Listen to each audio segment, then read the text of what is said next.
बांग्लादेश में भीषण आगजनी और हिंसा के बीच स्थिति बेहद खराब हो गई। ऐसे में आइए जानते हैं कि शेख हसीना का राजनीतिक इतिहास क्या रहा है। शेख हसीना का जन्म 28 सितंबर 1947 को ढाका में हुआ। उनके पिता बांग्लादेश के संस्थापक शेख मुजीबुर रहमान थे। शेख हसीना अपने घर की सबसे बड़ी बेटी हैं। उनका शुरुआती जीवन ढाका में गुजरा। एक छात्र नेता के रूप में उन्होंने राजनीति में कदम रखा। शेख हसीना यूनिवर्सिटी ऑफ ढाका में भी स्टूडेंट्स पॉलिटिक्स में काफ़ी सक्रिय रहीं। लोगों से तारीफ मिलने के बाद शेख हसीना ने अपने पिता की आवामी लीग के स्टूडेंट विंग को संभाला। पार्टी संभालने के बाद शेख हसीना बुरे दौर से गुजरी, जब उनके माता पिता और 3 भाइयों की हत्या कर दी गई। ये बात 1975 की है। इस दौरान सेना ने बगावत कर दी थी और शेख हसीना के परिवार के विरुद्ध मोर्चा खोल दिया था। इस लड़ाई में शेख हसीना के पिता, माँ और 3 भाइयों की हत्या कर दी गई, लेकिन हसीना, उनके पति वाजिद मियाँ और छोटी बहन की जान बच गई थी। घर वालों के जाने के बाद शेख हसीना कुछ समय के लिए जर्मनी चले गईं। शेख हसीना के भारत की पूर्व प्रधानमंत्री इंदिरा गांधी से बेहद अच्छे रिश्ते थे। जर्मनी के बाद इंदिरा गांधी ने शेख हसीना को भारत बुलाया और फिर वो कुछ वर्षों तक दिल्ली में रहीं। इसके बाद 1981 में शेख हसीना अपने वतन बांग्लादेश वापस लौटी। बांग्लादेश जाने के बाद शेख हसीना ने वापस अपनी पार्टी ज्वाइन की और कार्यभार संभाला। अपने कार्यकाल में हसीना ने पार्टी में कई सारे बदलाव किए। शेख हसीना ने 1968 में एमए वाजिद मियाँ से शादी की, जिसके बाद उनका एक बेटा भुआ और एक बेटी साइमा भी है। शेख हसीना जनवरी 2009 से बांग्लादेश के प्रधानमंत्री का पद संभाले हुए थी।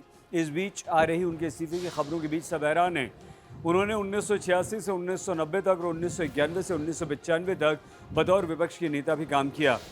हसीना 1981 से आवामी लीग का नेतृत्व कर रही हैं। उन्होंने जून 1996 से जुलाई 2001 तक प्रधानमंत्री के रूप में काम किया। 2009 में शेख हसीना प्रधानमंत्री के रूप में अपने दूसरे कार्यकाल के लिए चुनी गई और उन्होंने शपथ ली। 2014 में तीसरी बार शेख हसीना को बांग्लादेश का प्रधानमंत्री चुना गया और 2018 में फिर से जीत दर्ज कर चौथे कार्यकाल के लिए वो प्रधानमंत्री बनी थी।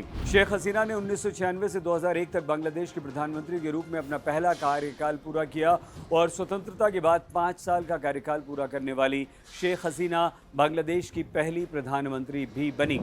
इस दौरान शेख हसीना ने भारत सरकार के साथ गंगा नदी पर 30 वर्ष की जल बंटवारे की एक संधि पर भी हस्ताक्षर किए। ये महत्वपूर्ण समझौता था।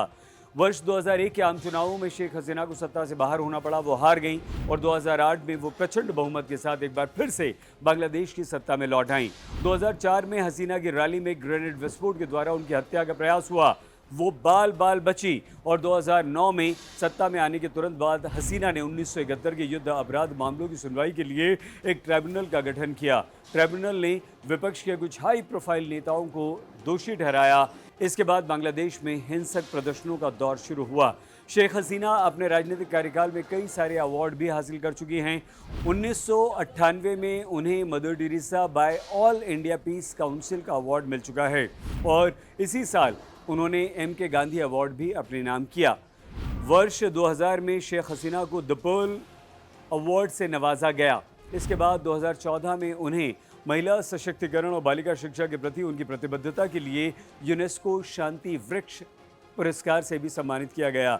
2009 में इंदिरा गांधी पुरस्कार हसीना को मिला और 2015 में उन्हें लाइफ टाइम अचीवमेंट अवार्ड से भी नवाजा गया।